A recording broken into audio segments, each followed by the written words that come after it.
حسین بجگر گوشہ خاتون قیامت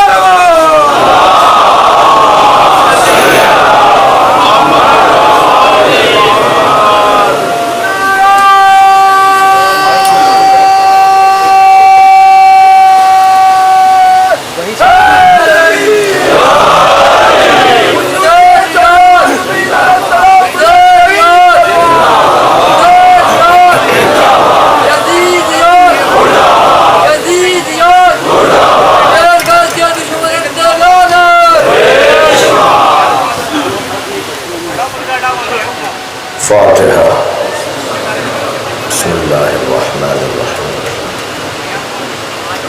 الرحمن الرحیم مالک یوم الدین وإياك نستعين اهدنا الصراط المستقيم صراط الذين أنعمت عليهم غير المغضوب عليهم صل على محمد. اعوذ باللہ من الشیطان الرجیم بسم اللہ الرحمن الرحیم الحمد للہ الذی لا یبلغ مدحته القائلون ولا يحصي نعماءه العادون ولا يعدي حقه المجتهدون الذي ليس لصفته حد محدود ولا نعت موجود ولا وقت معدود ولا أجل ممدود فترى الخلائق بقدرته ونشر الرياح برحمته الصلاة والسلام على الرسول المسدد المصطفى العمجد المحمود الأحمد سيدنا ومولانا ومولى الكونين جد الحسن والحسين عاني والقاسم محمد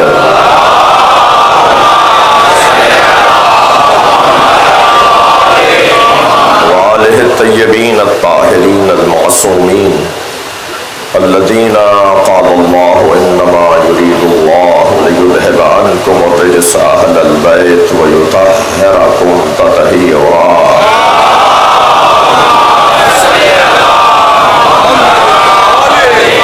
لعنة الله على أعدائهم أجمعين من يوم عداوتهم إلى قيام يوم الدين. أما بعد قال الحكيم في قرآن الكريم بسم الله الرحمن الرحيم وإذ ابتلى إبراهيم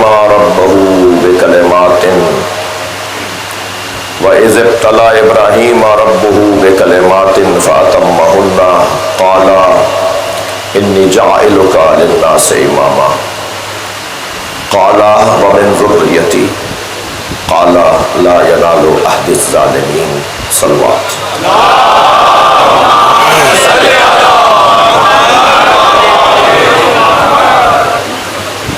سورہ مبارکہ بقرہ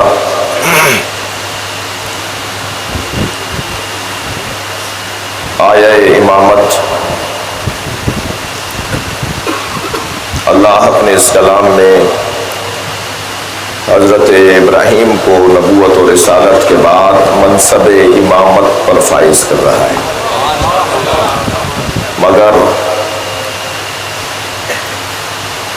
اللہ حضرت ابراہیم سے امتحان لے کر، آزمائش لے کر اس منصب پر فائز کر رہا ہے.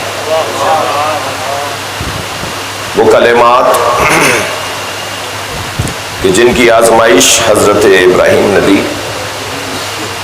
وہ زمین برداشت نہیں کر پائی، وہ آسمان برداشت نہیں کر پایا، وہ امانت الہیہ بڑی سنگین جسے حضرت ابراہیم نے امتحان کی منزل سے گزارا. أَلَمْ تَرَ كَيْفَ ضَرَبَ اللَّهُ مَثَلًا كَلِمَةً طَيِّبَةً كَشَجَرَةٍ طَيِّبَةٍ. وہ کلمہ طیبہ، وہ شجرہ طیبہ، وہ بکلمات، اس کی تفصیل اور اس پر گفتگو ایک منفرد حسن رکھتی ہے. ہم نے اس عشرے میں عقیدہ امامت پر کچھ سوچنے کی کوشش کی، کچھ بیان کیا. اللہ نے یہ طے کر دیا ہے کہ امام ظالم نہیں ہو سکتا. لا ینال عہد الظالمین. یہودا ظالموں تک نہیں پہنچے گا. ظالم 70 سال تک ظلم کرے یا ایک لمحے کا ظلم کرے. ظالم غیر پر ظلم کرے یا ذات پر ظلم کرے.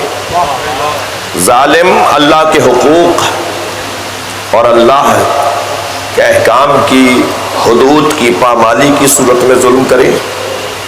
ظالم ظالم ہے.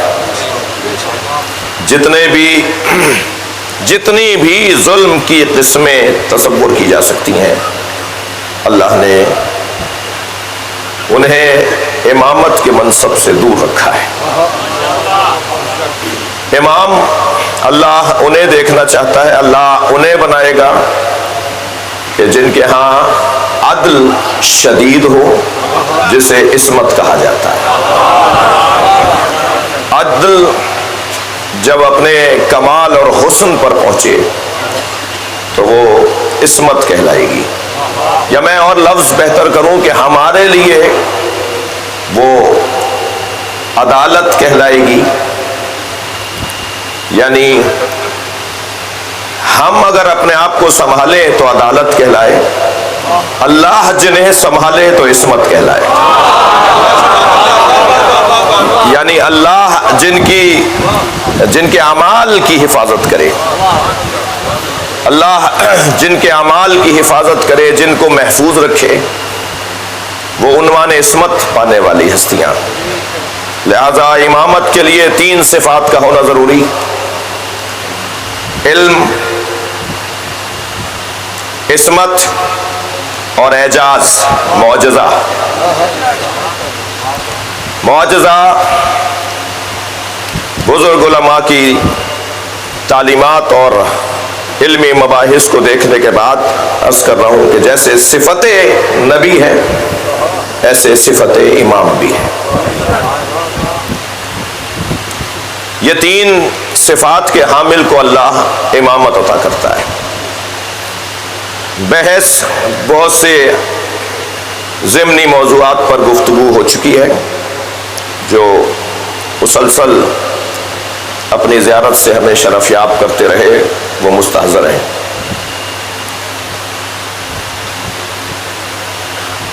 خلافت جزو امامت ہے.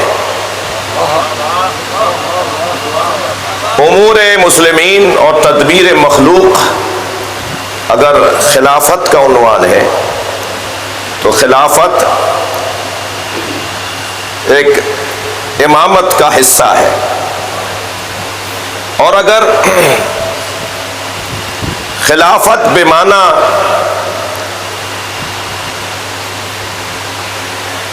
استخلاف یعنی حضرت آدم کو جس انداز سے اللہ نے خلیفہ بنایا تو وہی امامت بھی ہے.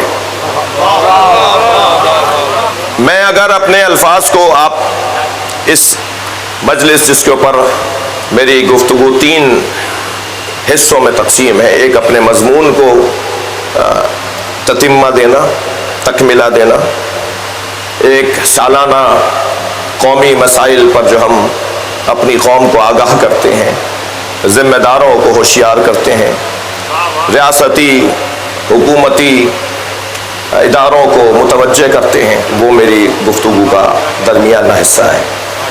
اور آج رونے کا دن ہے, آخری حصہ مصیبت کا بیان ہے. وقت بھی محدود ہے, اپنے حدود میں اور اپنے اوقات میں اور اپنے موضوع میں رہتا ہوا بات کروں گا. جن لوگوں نے نبی کی جگہ کسی کو تصور کیا وہ 4 طریقوں سے آشنا ہے. ایک طریقہ جسے اجماع کہا جاتا ہے, سب جمع ہو جائیں اور سب جمع ہو کر کسی کو امام بنا لیں، کسی کو خلیفہ بنا لیں، کسی کو نبی کا جانشین بنا لیں۔ اچھا، یہ بات ہو چکی ہے کہ ہمارے نبی جہاں نبی اور رسول ہیں وہاں امام بھی ہیں۔ یہ بات ہو چکی ہے کہ اللہ نے نبوت اور امامت کا منصب باقی نہیں رکھا، لہٰذا اب جو نبی کی جگہ آئے گا وہ نبی اور رسول نہیں کہلائے گا، وہ امام کہلائے گا۔ وہ امام کہلائے گا اس لیے کہ منصب امامت قیامت تک رہنا ہے۔ جسے اہل علم کہتے ہیں کہ نبوت یعنی ادارہ خبر رسانی، رسالت یعنی خبر کی تفہیم، اور امامت ایصال الی المطلوب۔ کیونکہ ابھی منزل نہیں آئی، قیامت نہیں آئی، ابھی آپ میں زندہ ہیں، ابھی لوگوں کی آمد و رفت جاری ہے، ابھی حیات دنیا مسلسل ہدایت کی ضرورت ہے، لہٰذا جو نبی کی جگہ پر آ کے بیٹھے گا، ہمارے نبی کی جگہ آ کے بیٹھے گا، وہ عنوان نبوت اور رسالت کے ساتھ نہیں آئے گا، عنوان امامت کے ساتھ آئے گا۔ ذرا صلوات پڑھیں محمد و آل محمد۔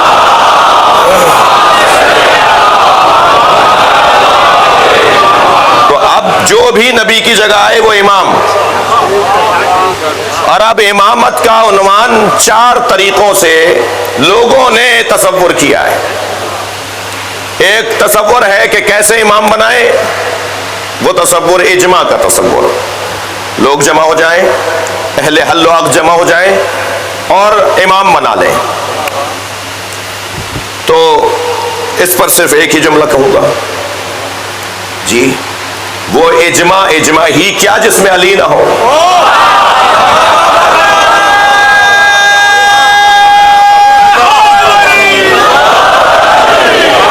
بہت دیر ٹھہرا جا سکتا ہے جملے پر۔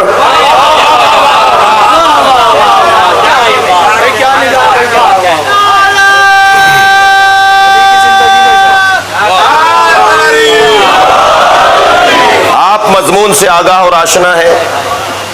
دوسرا عنوان استخلاف، یعنی کوئی شخصیت، توجہ، کوئی شخصیت جاتے ہوئے اپنے بعد کسی کو اپنا جانشین بنائے۔ اس عنوان سے اور اس انداز سے امت آشنا ہے۔ میں اس عنوان پر صرف ایک جملہ کہوں گا کہ جس شخصیت کو اپنے بعد امت کا احساس ہو، اسے یہ بھی سوچنا چاہیے کہ مصطفیٰ کو یہ احساس کیوں نہیں تھا۔ صلوات پڑھیں محمد و آل محمد۔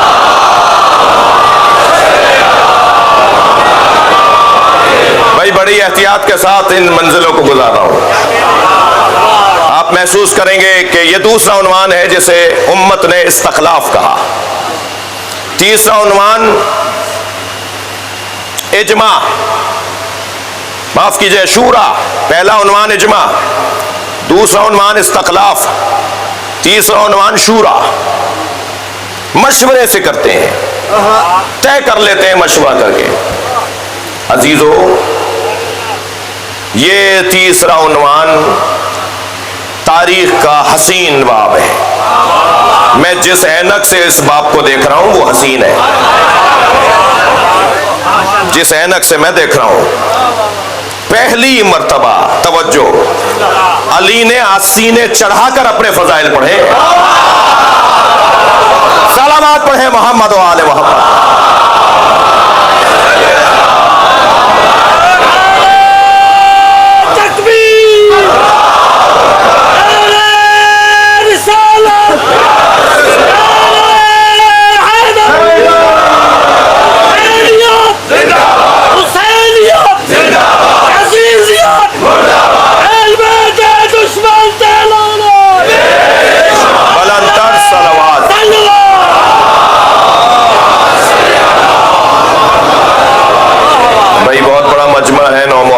مرکزی مجلس ہے، اس سے بہتر صلوات دیا جائے۔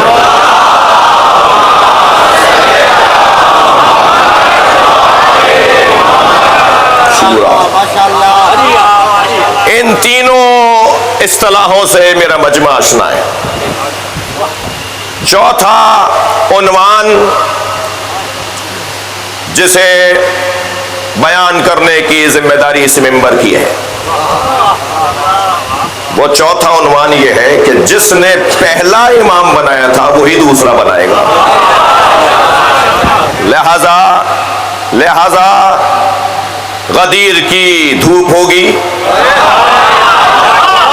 پالانوں کا ممبر ہوگا، ایک بھائی کے ہاتھوں پہ دوسرا بھائی بلند ہوگا۔ میں امت سے گلہ کرنا چاہوں گا، جنہیں توجہ جملے پر، جنہیں رات کی تاریکی میں نبی کے ہاتھ سے گرنے والی سوئی نظر آ جاتی ہے، انہیں غدیر کی دھوپ میں علی کیوں نظر نہیں آتا؟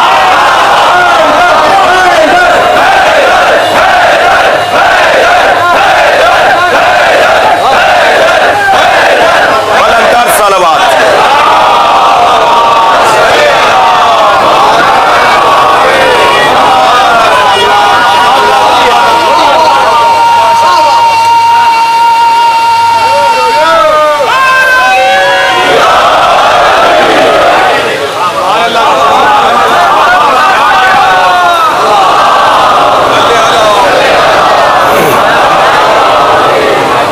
چوتھا عنوان، شکریہ، چوتھا عنوان اللہ امام بنائے گا۔ بھائی آج نہیں کل سب وہیں آئیں گے جہاں اللہ لانا چاہتا ہے۔ لا ینالو عہد الظالمین، اللہ کا یہ عہدہ ظالموں تک نہیں پہنچے گا۔ مجھے تو امام کے آنے کی خوشبو آ رہی ہے، امام کے ظہور کی خوشبو آ رہی ہے، حقائق کھلنا شروع ہو گئے۔ امام کے ظہور سے پہلے حقائق کھلیں گے جو کھلنا شروع ہو گئے۔ علمی بحث ہے، حق رکھتا ہوں طالب علم کی حیثیت سے، ایک مکتب کے طالب علم کی حیثیت سے، کہ میں اپنے اس مدعا کو اہتمام کے ساتھ منتقل کروں۔ ہم نبی کے بعد علی مولا کو اسی ادارے سے لیتے ہیں جس ادارے نے نبی کو نبی بنایا تھا،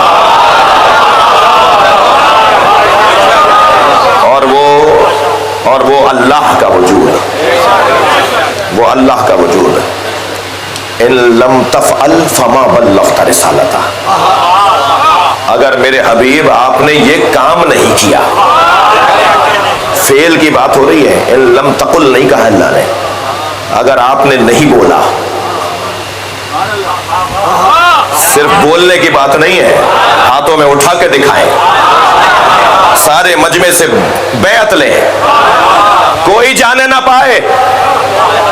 اہتمام تو دیکھیے علی کی ولایت کا، اہتمام تو دیکھیے امامت مولا کائنات کا، جو آگے چلے گئے انہیں واپس بلاؤ۔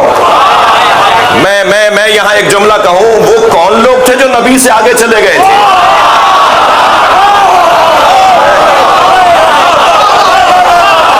جو پیچھے رہ گئے ان کا انتظار کرو۔ اور غدیر کے میدان میں میرے مولا نے اہتمام کے ساتھ، انتظام کے ساتھ، علماء کرام تشریف فرمائے، اہل دقت بیٹھے، پورے قرآن میں صیغہ بلغ ایک ہی دفعہ آیا ہے، تبلیغ کرو۔ اس خاندان کے الفاظ آئے ہیں، یبلغون آیا ہے، دعوت کا لفظ آیا ہے جی، لیکن لفظ صیغہ امر بلغ، پہنچا دو نہیں، تبلیغ کرو۔ مجھے تبلیغ سے غرض ہے۔ اس لفظ کی حسن کے اوپر جائیے گا، پورے قرآن میں اللہ نے ایک ہی جگہ کہا ہے تبلیغ کرو، اور وہ بھی ولایت علی کی۔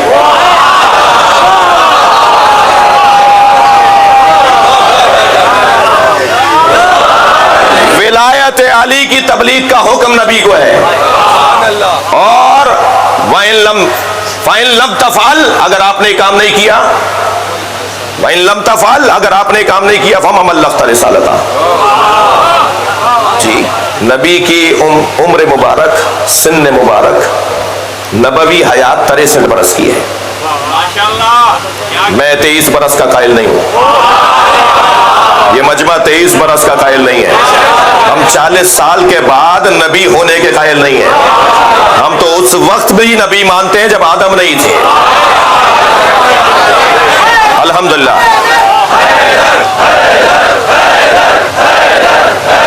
بھائی ایک صلوات ہدیہ کر دیں نبی کی ذات پہ.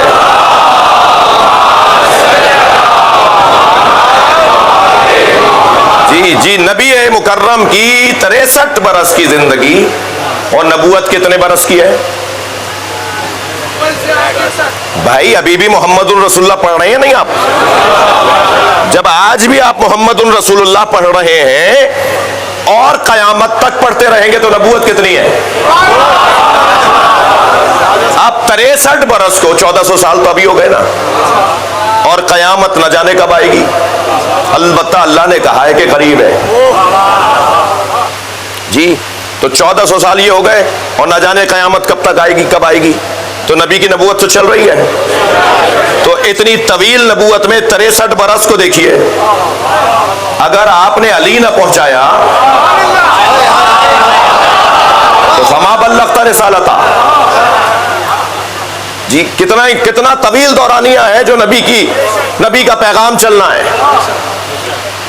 ہم مولا علی کو نفس مصطفیٰ مانتے ہیں. تمام کمالات سرکار نبی مکرم کے علی میں الا لا نبی آبادی. اور مولانا یہ بھی ہے کہ الا لا نبوت آبادی. حدیث دونوں ہے، لا نبوت آبادی بھی ہے اور لا نبی آبادی بھی ہے. کیا فرق ہے دونوں میں؟ نبی نے یہ بھی بتا دیا کہ میرے بعد کوئی نبی نہیں ہے، یہ بھی بتا دیا منصبی نہیں ہے. یہ منصبی نہیں رہے گا. نبوت کا کام مکمل، رسالت کا کام مکمل. اب تو جو نبوت اور رسالت نے پہنچایا اور سمجھایا ہے اسے سنبھالنا ہے، اس کا تحفظ ہے. لہذا تحفظ نبوت اور رسالت کو امامت کہا جاتا ہے. میں نے اپنا نتیجہ دے دیا. جی عقیدہ نبوت، عقیدہ امامت بہت ہی روشن عقیدہ، اور الحمدللہ اس عقیدے پر بڑی قربانیاں دی، مگر قربانیاں دینے والے مطمئن ہیں. یہ ذکر ہمیں مطمئن لگتا ہے. علماء اہل سنت تشریف فرما ہے، شیعہ علماء کونسل کے مرکزی سیکرٹری جنرل تشریف فرما ہے، صوبائی صدر صاحب تشریف فرما ہے، سیاستدان تشریف فرما ہے، اہل حل و عقد تشریف فرما ہے. آج 9 محرم کی مجلس، یہ تو نہ میں سوچوں گا نہ آپ سوچ رہے ہیں کہ ہمیں گرمی لگ رہی ہے، پسینے آ رہے ہیں، کوئی دھوپ میں کھڑا ہے، کسی کو جگہ صحیح نہیں ملی. آج کا دن اپنے اوپر غور کرنے کا تو ہے ہی نہیں. آج کا دن تو کربلا جانے کا دن ہے. اس ممبر کی روایت رہی ہے، میرے بزرگ مجھ سے پیش رو شخصیات جب اس ممبر پر آج کے دن خطاب کرتے رہے تو انہوں نے قومی مسائل کی طرف اپنی ملت کو متوجہ کیا. ہم بھی اس اچھی بات کو اپنائے ہوئے ہیں. پہلا نقطہ، الحمدللہ ہم حسین والے وطن سے محبت کو جانتے ہیں.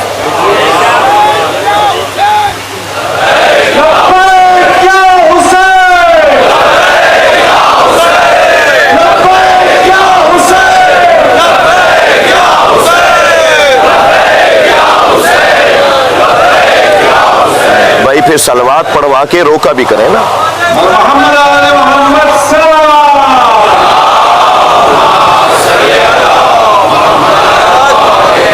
اس سے بہتر اور بلند صلوات پڑھیں.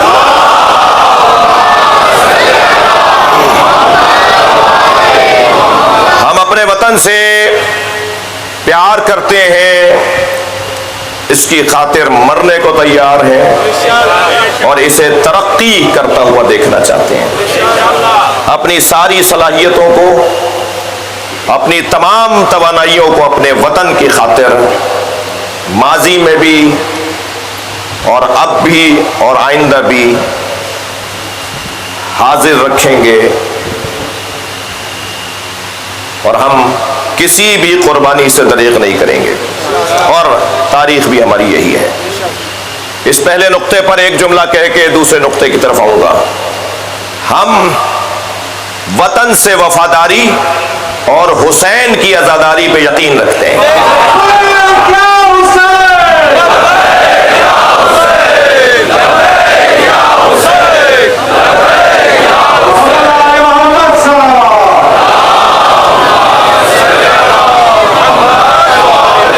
عزاداری ہے سید الشہداء، نواسہ رسول کا غم ہمارے ہاں شہرگ حیات ہے۔ شیعہ اور عزادار ایک وجود کے دو نام ہیں۔ اگرچہ میرے سنی بھائی، میں یہ ہرگز نہیں کہہ رہا کہ وہ امام حسین کا غم نہیں مناتے، مگر ہماری شناخت ہی عزاداری ہے۔ جی، ہم اپنے بارے میں یہ کروں گا کہ ہماری شناخت عزاداری ہے۔ ہم عزاداری کے بغیر، صرف ذہن قریب کرنے کے لیے جملہ کہہ رہا ہوں، ہم عزاداری کے بغیر ایسے ہیں جیسے مچھلی پانی کے بغیر۔ ہمارے ہاں تمام عبادات کی روح عزاداری ہے۔ ہمیں نماز کا پیغام یہ فرش ازا دیتا ہے، ہمیں روزے سے راغب یہ فرش ازا کرتا ہے، ہمیں حج پر یہ عزاداری بھیجتی ہے۔ عزاداری گویا ہماری تمام عبادات کی روح جان ہے۔ لہٰذا جب میں یہ بات کہہ رہا ہوں تو گویا یہ کہہ رہا ہوں کہ اس کی راہ میں رکاوٹ ڈالنے والے دوسرے الفاظ میں یہ کیوں نہیں کہہ دیتے کہ شیعہ ختم ہو جائے۔ جب ہم عزاداری کے بغیر نہیں ہیں تو پھر آپ جب قدغنے لگاتے ہیں، پابندیاں لگاتے ہیں، رکاوٹیں کھڑی کرتے ہیں، جو بھی کرتے ہیں، جی میں نہیں جا رہا تفصیل میں، تو گویا وہ کوئی بھی ہو، وہ گویا ہمارے وجود کے منکر ہیں۔ لہذا اپیل کروں گا اور اس بات کو ہم اس حق سے ہاتھ نہیں اٹھائیں گے، اور یہ ہمارا شہری قانونی انسانی حق ہے۔ تیسرا نقطہ، اس ملک میں خاص طور پر پنجاب میں پولیس انتظامیہ کی جانب سے ظالم و مظلوم، قاتل و مقتول، جابر و مجبور دونوں کو ایک نگاہ سے دیکھا گیا ہے، 4th شیڈول کی صورت میں۔ شہری معتبر لوگ مختلف شہروں کے، خاص طور پہ پنجاب میں مختلف شہروں کے بزرگ شخصیات صرف اس بنیاد پر کہ وہ اس شہر میں فعال ہیں، خدمت گزار ہیں، کام آتے ہیں، لوگوں کے ہر جگہ نظر آ رہے ہوتے ہیں، انہیں اس ٹائٹل کے تحت، اس عنوان کے تحت ڈال کر ان کے ساتھ توہین آمیز رویہ، بدسلوکی اور ہتک آمیز انداز یہ قابل مذمت ہے۔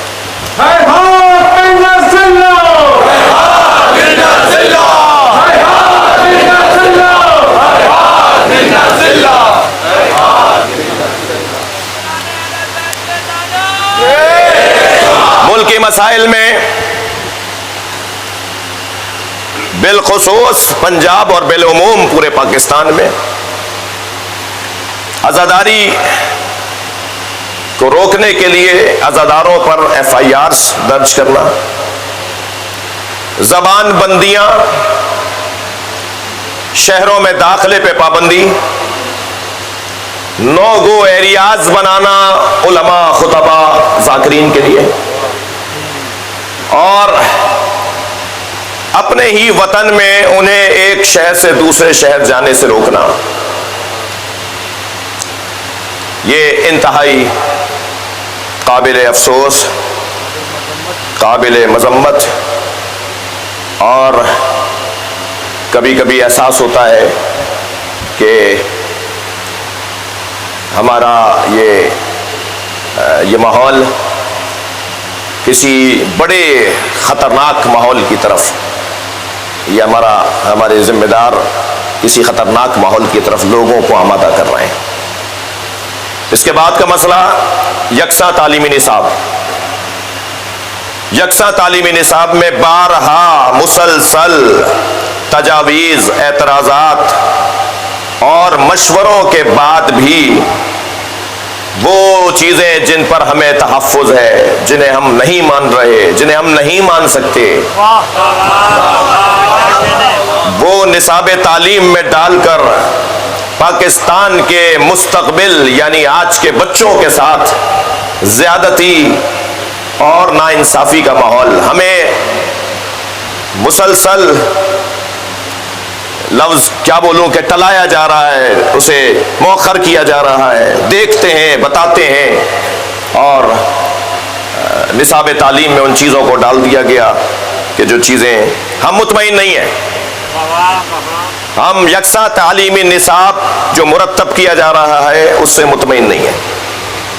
اس کے بعد کا مسئلہ ملک میں یہ نہیں کہ آپ الحمدللہ چند سالوں سے امن و امان کی صورتحال بہتر ہے تو ہم بھول جائیں کہ کوئٹہ میں کیا ہوا، ہم بھول جائیں کہ پشاور میں کیا ہوا، ہم بھول جائیں کہ کراچی میں سانحہ عاشورہ کیسے ہوا.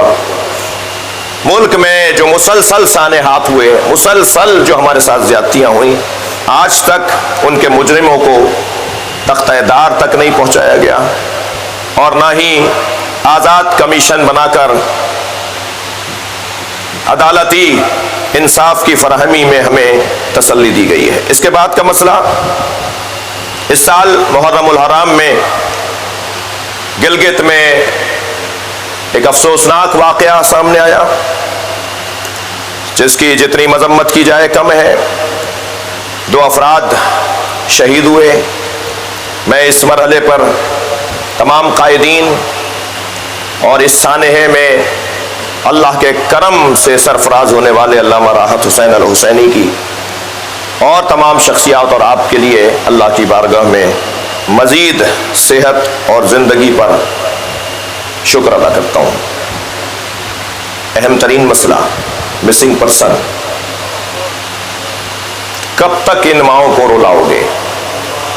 کب تک ان بچوں کو دروازے پر آنکھیں رکھ کر سلاؤ گے؟ ان کی آنکھیں بند نہیں ہو پا رہی، رو رو کے تھک نہیں رہے، بار بار پلے کارڈ اٹھا کر رستوں پہ کھڑے ہو کے تھک نہیں رہے. کیسے تھکیں؟ ان کا عزیز ان کی آنکھوں سے اجلے.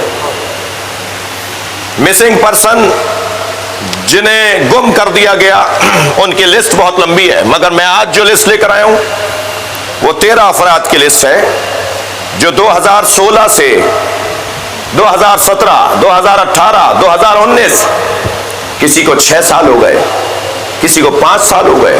بس کرو، انہیں پیش کرو عدالتوں میں. اگر انہوں نے کوئی جرم کیا ہے تو کتنی سزا دو گے انہیں؟ اور انہوں نے جرم کیا، ان کے بچوں کا کیا قصور ہے؟ اگر تمہارے نزدیک انہوں نے کوئی ایسا کام کیا ہے جس ملک میں ملک کی اینٹ سے اینٹ بجانے والوں کے ساتھ تو مذاکرات ہو رہے ہوں، جس ملک میں کھلے ملک دشمنوں کے ساتھ تو معاملات طے پا رہے ہوں، اس ملک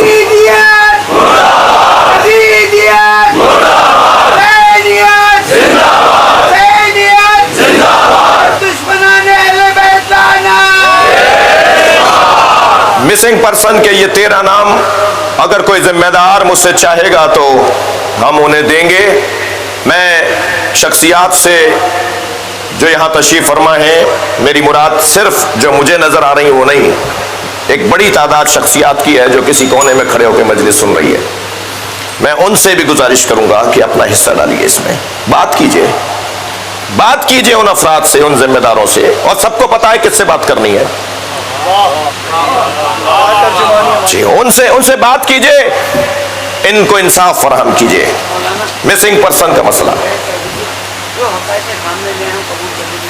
جو حقائق ہیں، جو بھی انہوں نے مثلاً کچھ کیا ہے تو وہ سب کے سامنے لے آئیے. اس کے بعد کا مسئلہ زیارت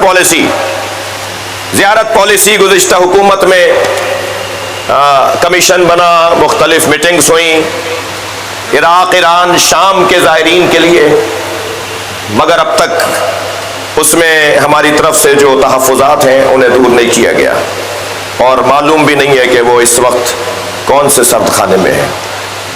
اس کے بعد کا مسئلہ اداروں میں ہماری نمائندگی کا نہ ہونا۔ ہم اس ملک کے حقوق دہندہ شہری ہیں، ہم اپنا ٹیکس جمع کراتے ہیں، اس ملک کے خدمت گزار ہیں۔ یہاں ملک میں شرعی عدالت، وفاقی شرعی عدالت میں ہمارا حصہ نہیں ہے، ہم سے مشورہ نہیں ہوتا، ہماری نمائندگی نہیں ہے۔ ادارہ تحقیقات اسلامی میں تمام مکاتب فکر کی نمائندگی نہیں ہے۔ پرسنل لا کے حوالے سے ہماری آئین سازی باقی ہے، اور یہ مسئلہ جس کو میں آپ کے سامنے بیان کرتا ہوا گزروں کہ ملک اس وقت شدید معاشی بحران کا شکار ہے، لوگ انتہائی فقر، انتہائی غربت اور نچلی زندگی گزارنے پر مجبور ہیں۔ ملک میں اس وقت تک اس مسئلے کا حل سامنے نہیں آئے گا جب تک خود انحصاری کی طرف ہم نہیں جائیں گے۔ ہمارے سامنے بہت سارے ممالک ہیں جن کے اوپر شدید پابندیوں کے باوجود انہوں نے اپنے وطن کو حسین بنایا ہوا ہے۔ ہم بھی تمام تر مشکلات کے باوجود آگے بڑھ سکتے ہیں۔ عزیزو، حالیہ طوفانی بارشیں، سیلاب، خاص طور پہ بلوچستان اور سندھ اور پنجاب کے مختلف علاقوں میں جانی نقصان اور مالی نقصان، یہ اس وقت کا بڑا اہم مسئلہ ہے۔ مسلم امہ کی بیداری میں انتہائی دکھ کا ماحول ہے۔ موجودہ اسرائیل کی جارحیت، جو کچھ کیا گیا اسرائیل میں گزشتہ چند دنوں، اسرائیل نے جو کچھ کیا گزشتہ چند دنوں میں، فلسطینیوں کے ساتھ جو کچھ ظلم ہوا، اس حوالے سے پاکستان اپنا کردار ادا کرے۔ اور یہ جملہ بھی کہتا ہوا جاؤں گا، اسرائیل مرد آباد، مرد آباد، مرد آباد، اسرائیل مرد آباد۔ بھائی لکھا ہوا ہے۔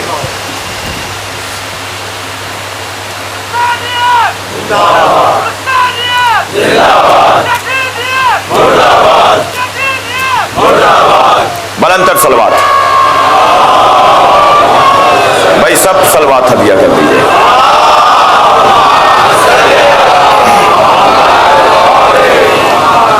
اسرائیل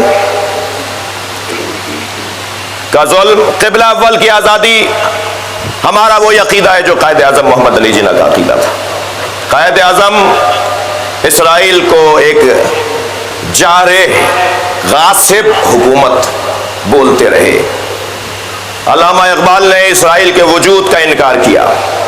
ہم فلسطینیوں کے ساتھ کھڑے ہیں اور اسرائیل کے کھلے مخالف ہیں۔ پاکستان میں بار بار بہانے سے اسرائیل کو تسلیم کرنے کی باتیں یہ مجمع تسلیم نہیں کرتا۔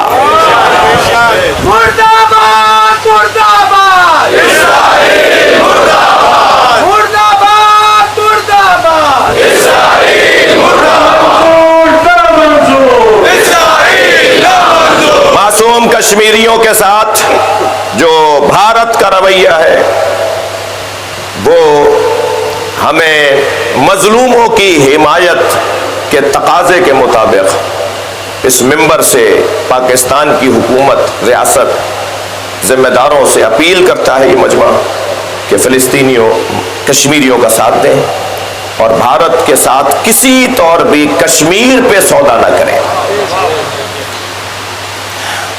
اسی طرح لبنان، یمن، ان سارے ممالک میں جو زیادتیاں ہیں ان پر ہم اپنی توجہ کا اظہار کر رہے ہیں۔ فوجی افسران کا ہیلی کاپٹر جو گرا، ان شہید ہو جانے والوں کے لیے دعا گو ہیں اور پاک فوج کے اس غم میں ان کے ساتھ شریک ہیں۔ کابل کا دھماکہ پچھلے دنوں جو عزاداروں کے ساتھ ہوا، افغانستان میں پاکستان کی موجودہ سیاسی پالیسی نامناسب ہے۔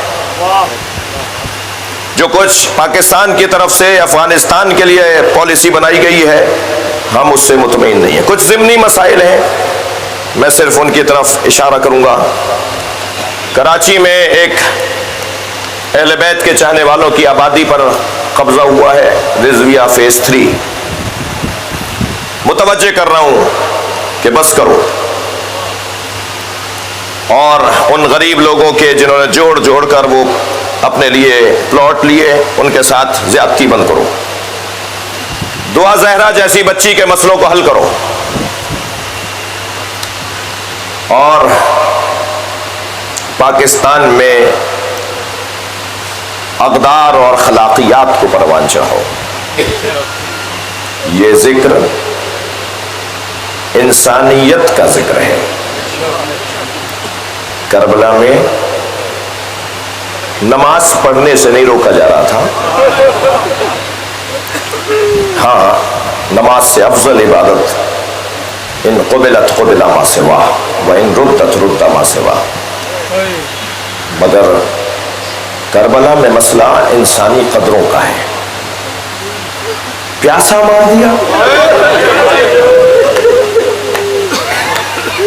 چھوٹے چھوٹے بچوں کو خوف زدہ کیا.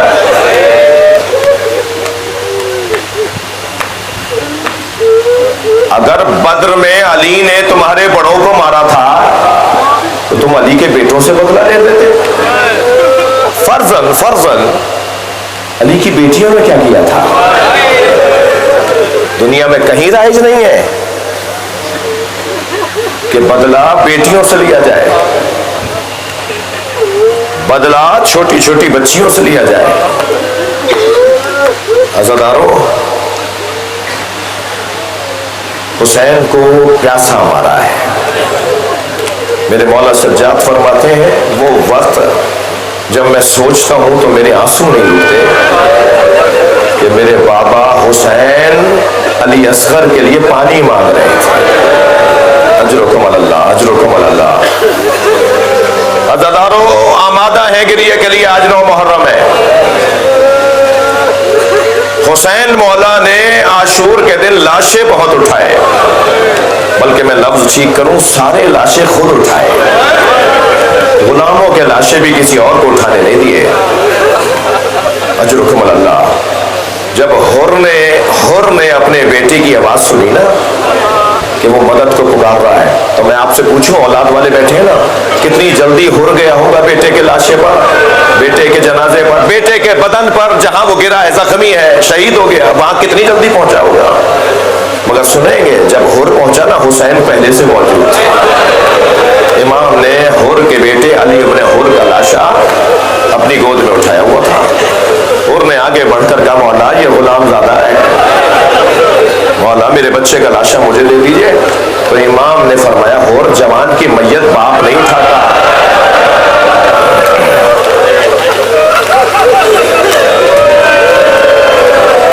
اجرکم اللہ. اللہ آپ کو کسی غم میں نہ رلائے. وقت کم ضرور ہے مگر مجھے جلدی نہیں ہے. بعض اوقات رونے کے لیے ایک جملہ کافی ہوتا ہے. میں آدھا گھنٹہ مسائل پڑھوں یا ایک جملہ کہہ دوں جس پر آپ گھر تک روتے جائیں. کربلا میں حرم امام حسین میں آیت اللہ شیرازی صاحب فتوائے تمباکو وہ مصائب سن رہے تھے اور ذاکر جلدی جلدی پڑھ رہا تھا, تو انہوں نے روتے ہوئے کہا, آہستہ آہستہ پڑھو, ہمیں رونے دو, ہمیں حسین پر گریہ کرنے دو. اور پھر اس نے ایک جملہ کہا جس پر وہ چیخیں مار کے روئے, اور کہتے ہیں 3 گھنٹے بے ہوش رہے. وہ جملہ سنیں گے کیا تھا؟ ذاکر نے کہا, آواز دی گئی زینب کو دربار میں لایا جائے. اجرکم اللہ.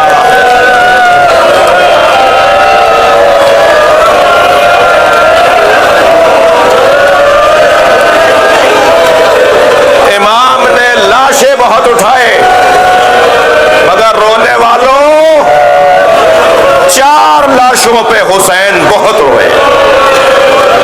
آواز ملائیے مولا حسین کی آواز میں. 4 لاشوں پر زہرا کا لال بہت رویا, اور رونے کا تعلق دل سے ہے. جو جتنا جتنا بڑا انسان ہوگا نا اس کا دل اتنا ہی نرم ہوگا. نبی کا ابراہیم سرکار دو جہاں کا بیٹے فرزند ابراہیم جب ان کی رحلت ہوئی نا تو نبی کی آنسو نہیں رک رہے تھے. نبی کی ایک زوجہ نے کہا یا رسول اللہ یہ تو بہت بڑی عمر کا نہیں تھا, آپ اتنا کیوں رو رہے ہیں؟ تو فرمانے لگے مجھے رونا آ رہا ہے. اس کا کوئی جواب نہیں ہے کہ کیوں رو رہے ہو, اس کی کوئی علت نہیں ہوتی کہ کیوں رو رہے ہو. جو جتنا بڑا انسان ہوگا اس کا دل اتنا ہی نرم ہوگا. پہلا لاشا جس پہ حسین بہت روئے وہ قاسم کا لاشا, یتیم بھتیجے کا لاشا, اپنے بھائی حسن کی نشانی کا لاشا. دوسرے لاشے کا نام سنیں گے, وہ لاشا وہ ہے جسے حسین اٹھا کے نہ لائے. مولا میرا لاشا خیمے نہ لے جائیے گا. اجرکم اللہ, آوازوں کو آزاد کریں گے. جب آپ ایسے روتے ہیں نا جناب امام جعفر صادق دعا دیتے ہیں, امام محمد باقر رونے والوں کے لیے ہاتھ اٹھا کے دعا کرتے ہیں. امام رضا آرزو کرتے ہیں کہ رو کیوں نہیں رہے. وہ لاشا مولا میرا لاشا خیمے نہ لے جائیے گا. امام کو کیوں مولا عباس نے فرمایا میرا لاشا خیمے نہ لے جائیے گا؟ دو علتیں سنیں گے. ایک علت تو یہ تھی جس کی کمر ٹوٹ گئی ہو, وہ لاشا کیسے اٹھائے گا. اور دوسری علت یہ تھی کہ جب حسین کا لاشا خیمے میں نہیں جائے گا تو سکینہ کو سہارا ہوگا کہ بابا نہ آئے تو چچا بھی نہیں آئے. اجرکم اللہ. تیسرا لاشا میرے بیان میں تیسرا لاشا, ورنہ کربلا کا آخری لاشا ہے جو حسین نے پھر اس کے بعد کوئی لاشا نہیں اٹھایا. اور رونے والوں جملہ کہہ دوں, اس آخری لاشے کے بعد جسے میں پہلے تیسرے مرحلے پہ بیان کر رہا ہوں, اس کے بعد حسین کا لاشا رہا جو کوئی لے کر نہیں آیا. حسین کا لاشا کوئی نہیں لا سکا. وہ تیسرا لاشا جس میں امام حسین بہت رو رہے ہیں نا, وہ چھوٹا بہت تھا مگر حسین سے اٹھتا نہیں تھا. کبھی آگے جاتے تھے انا للہ, کبھی الٹے پیر واپس آتے تھے رضن بقضائہ و تسلیما لامرہ. وہ علی اصغر کا لاشا. اور چوتھا لاشا چلیے حسین کے ساتھ اٹھوائیں. کوئی نہیں ہے جو لاشا یہ اٹھائے. حسین مولا غریب ہے کربلا میں. وہ چوتھا لاشا علی اکبر کا لاشا. اجرکم اللہ, اجرکم اللہ, اللہ آپ کو اجر و ثواب عطا فرمائے. حضرت علی اکبر کی شہادت میں جوانوں, حق ہے جوان ایسے ہی روئے. میں بہت سارے چہرے دیکھ رہا ہوں, کچھ کا حال غیر ہوتے دیکھ رہا ہوں, مگر مجھے یقین ہے کوئی مرے گا نہیں. اس لیے کہ جس زینب نے پالا تھا, جس ام لیلا نے سوارا تھا, جس حسین نے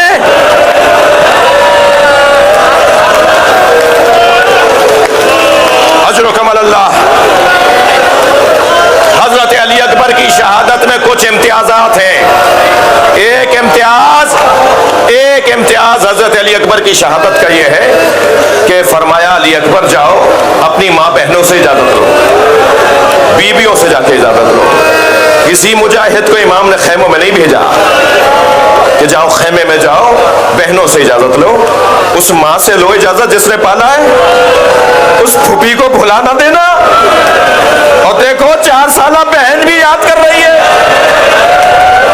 جاؤ سکینہ سے جا کے اجازت لو. اور علی اکبر علیہ السلام نے خیموں کے درمیان کھڑے ہو کے سلام کیا, اور سلام کرتے ہوئے ایک جملہ کہا یہ آخری سلام ہے. ساری بیویاں خیموں سے باہر آئیں. ایک بڑے خیمے میں علی اکبر کو لے گئیں. کوئی ہاتھ پکڑ کے بات کر رہا ہے, کوئی شانے پہ ہاتھ رکھ کے بات کر رہا ہے, کوئی پیشانی کا بوسہ دے رہا ہے. اللہ علامہ ذیشان حیدر جوادی کے درجات بلند فرمائے. وہ فرمانے لگے ایک بی بی دامن پکڑے کھڑی ہے, پھر خود ہی رو کے کہنے لگے وہ چھوٹی بی بی ہے.